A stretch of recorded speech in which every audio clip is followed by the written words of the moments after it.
Hello everyone, welcome to the Vishwashanti Darshan channel. The programming of the channel focuses on science, spirituality and peace. The channel is the brainchild of the Apostle of World Peace, Vishwadharmi Professor Dr Vishwanath Karad. We are lucky to have Dr Deepak Ranade. He is a consulting neurosurgeon. He has been contributing to the regular columns of the Times of India, The Speaking Tree. During my chat with him at the studios in VISHWARAJ BAUGH Loni, where he had come to see the world's largest peace dome, I posed 10 conversation points to him on his understanding of the domain of consciousness, which he says he is still understanding. So let's begin the tete-a-tete. Hi, welcome to Vishwashanti Darshan channel. Dr Deepak Ranade has a great interest in reading about consciousness.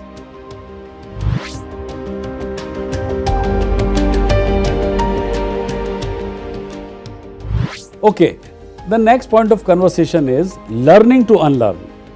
It is a fact that an adult needs a longer time to learn new skills as he is unable to write off the old ones. Whereas a child seems to learn new skills like a fish takes to water. Why is it so? How can Dr. One learn to unlearn or vice versa, tell me? Yes, that's a very interesting question because I think that is one of the skills that one has to acquire in case one really wants to transcend one's limitations. Because Dr. Saab, the thing is that if you look at the process of learning that you adopted from your childhood, it is a stepwise learning. You climb on to step 1, then step 2, step 3, step 4. So step 4 is also a function of step 1. Yes. It cannot hang independently. So what you realize is that every incremental learning occurs at the cost of what you already know. So my furthering my knowledge is going to expand with the existing biases and limitations of what I started with. Now, if that be so, how will I be able to learn something new if the tools are fixed? I am told that you have got these 26 alphabet, only then you learn this English. I will never be able to understand the language of the bird if I try to use alphabet. But I am told that the only alphabet is the way you can learn. Then that doesn't work. So if I want to, just to give that corollary, if I want to understand the language of the bird or the sounds of the bird or the music that the bird creates, there have been instances where some of the rishis in our scriptures have communicated with animals also. Now, there are certain areas in the brain which are called as the silent areas in the brain. Now, just a brief background on this, that there is a Brodmann's classification which talks of different parts of the brain subserving different functions. So when I'm talking to you, as I'm talking to you, when you're understanding what I'm speaking, you're using the Wernicke's area. When you're talking to me, you're using the Broca's area. So these areas have been clearly mapped in the brain. But there are areas in the brain, like for example, in a right-handed man like I am, my right frontal lobe, the function is not known. So if I lop off the entire right frontal lobe, there will be no loss of function. There's right temporal lobe, I'll remove it, there's no loss of function. So these are probably areas of the brain which evolution has given them to man. There is no part of the body which is God has given or made with no design. So we may not still know the function of those brain, of that silent area. We are calling them silent because our faculties as of now, which we have, are unable to evaluate the function of these brain. But they are not vestigials. They are not vestigial. In fact, the frontal lobes are the latest upgrade from the monkeys, if we want to talk of Darwinism, because the monkeys don't have the frontal lobes. We have the frontal lobes. So the right frontal lobe is an upgrade. It is not a vestigial organ. It's a very interesting point to mention because vestigial, for the benefit of the listener, like probably the tail or the appendix, there are things which are on their way out. But this is an upgrade. So this upgrade has been provided to man. But why it has been provided is not known still. The right frontal lobe. So could it be that when we talk of some transcendental experiences which are there, if I want to keep my mind open to learn something new, I will have to first discard all the tools that have been provided to me because they have their inherent limitations. And if I try to understand something new using these tools which have their limitations, it would be a futile exercise. It would not serve the purpose. Now, although it's a very interesting question that how does one do it?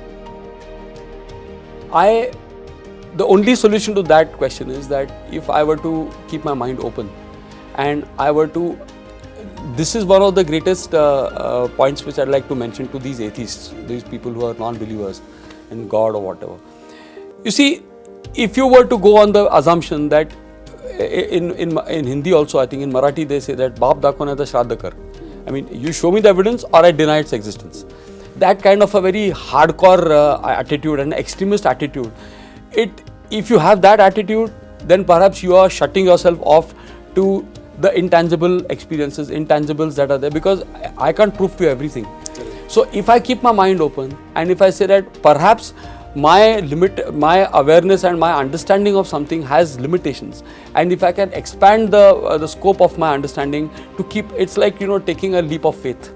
I'm taking a leap of faith. I don't know where I'm going to land, but I do believe that there will be something which is going to be beyond the horizons of the scope of my understanding something. And if one were to do that, like I always say that faith begins where intelligence ends. Okay. So faith does not mean that you are unintelligent. When I am talking of saying that I have faith in something, it does not mean that I am a stupid man. I am an intelligent man. But knowing the limitations of my intelligence is what is faith. Because everything can't be documented. If I were to tell you that, Sharma ji, show me the love that your mother has for you, show it to me. It's intangible. So how can you say that then? So if by the logic of these people who say that show me the proof, they would deny the fact that your mother loves you. Yes. Because they say there's no proof. So that is what I was trying to allude to when I said that, learning to unlearn. And it is only when we can, erase our, when I'm talking about learning to unlearn, it is the ability to erase the biases, the limitations, the absolute, there's a lot of bias in whatever, in our educational curriculums also, there's a lot of bias introduced. So it is eliminating the bias, learning to eliminate the bias. Yes, absolutely. And that I think is going to be a very important, and that is why this whole thing comes, that when you see a child, when he picks up maybe a mobile, where there's so many features we've never heard of, but he gets a lot at. And whereas I know elderly people, there are people who are technophobic. They say, no, I don't understand this. And they're all highly learned people. It's a paradox. So this is when you are open and you're curious and you want to absorb anything that's new, that learning to unlearn your biases is what I'm talking about. That's why I'm saying in a way they don't want to throw their baggage, what they're carrying, and just start carrying a new. Absolutely. Something. Okay.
Reaching the point of no return, doctor.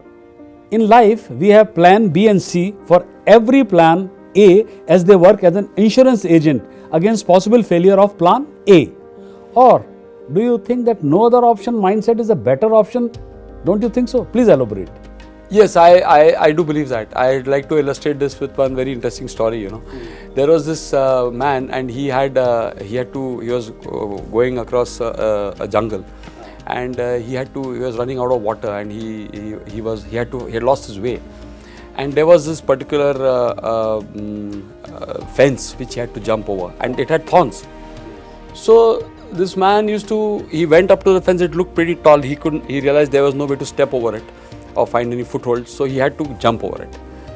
Now he tried up a couple of times. He took a run up, accelerated, and the moment he came close, he gave up and he said, no, I'm going to hurt myself if I try to jump. This has happened 3 times, 4 times, 5 times. Finally, the man just casually walked up to that fence. He took out his wallet and he threw it across the fence. That's the end of the story. I don't need to illustrate further. Correct. So it is when you are left with no option, your body does have unknown reserves. You see, when we take a decision that I want to do something, we are talking of the limitations and our abilities as we know them, our body to have. But there, the human body has untold reserves in terms of emotional strength, physical strength, which we are unaware of. So how do you get access to that untapped reserve energies which are there? That can happen only if you stretch yourself. And if the only way you can stretch yourself is by telling yourself that no nonsense. I've just got to do it. You don't have any alternative? No, you do it. You just do it. And you know, you'll be surprised that it's been documented this one instance that there's this mother and she had she was carrying her child in a pram, and that pram she parked it and she was sitting and went to pick up something, and she saw a car which was coming down in reverse gear, and towards the pram, and her child was going to come under it. She ran, and that car there was no handbrakes, it was rolling down. It is documented that this lady single-handedly lifted that car from the back where it was coming towards her baby to save the child. From where she got that energy or That's strength? Yeah, we don't know. There was no option. She didn't have an option. She had to do it, and she did it. So pushing yourself into a situation like that where you have no option, I think is a very good state to be, because you see what happens is you come to plan B only when you have given up on plan A. And so coming to plan B, ideally we talk of saying that okay, it's good to have plan B, good to have plan C. It's because our ego is there, and we say that okay, I mean, I'll try this, I'll try that. But when you are with a no option mindset, it gives you energy. It taps reserves and energies within you which you never knew existed. And the whole exercise of life, in my opinion, is to become aware and reach this Maslow's summit of that pyramid of Maslow of self-actualization. So to know my full strength, I need to deploy every ounce of my energy to know what my strength is. And this no option mindset is a tool to make me sure that I am using every ounce of energy that I possess. So this is I think your statement is for those, especially the younger lot, who feel that okay, I need to have some backup for everything. Yes. You don't need it. You have enough strength of your own. And there are so many instances. I remember seeing that this beautiful movie it was a real life story of where the protagonist in that movie, he is absolutely bankrupt, and it was such a beautifully taken. He lost his footwear.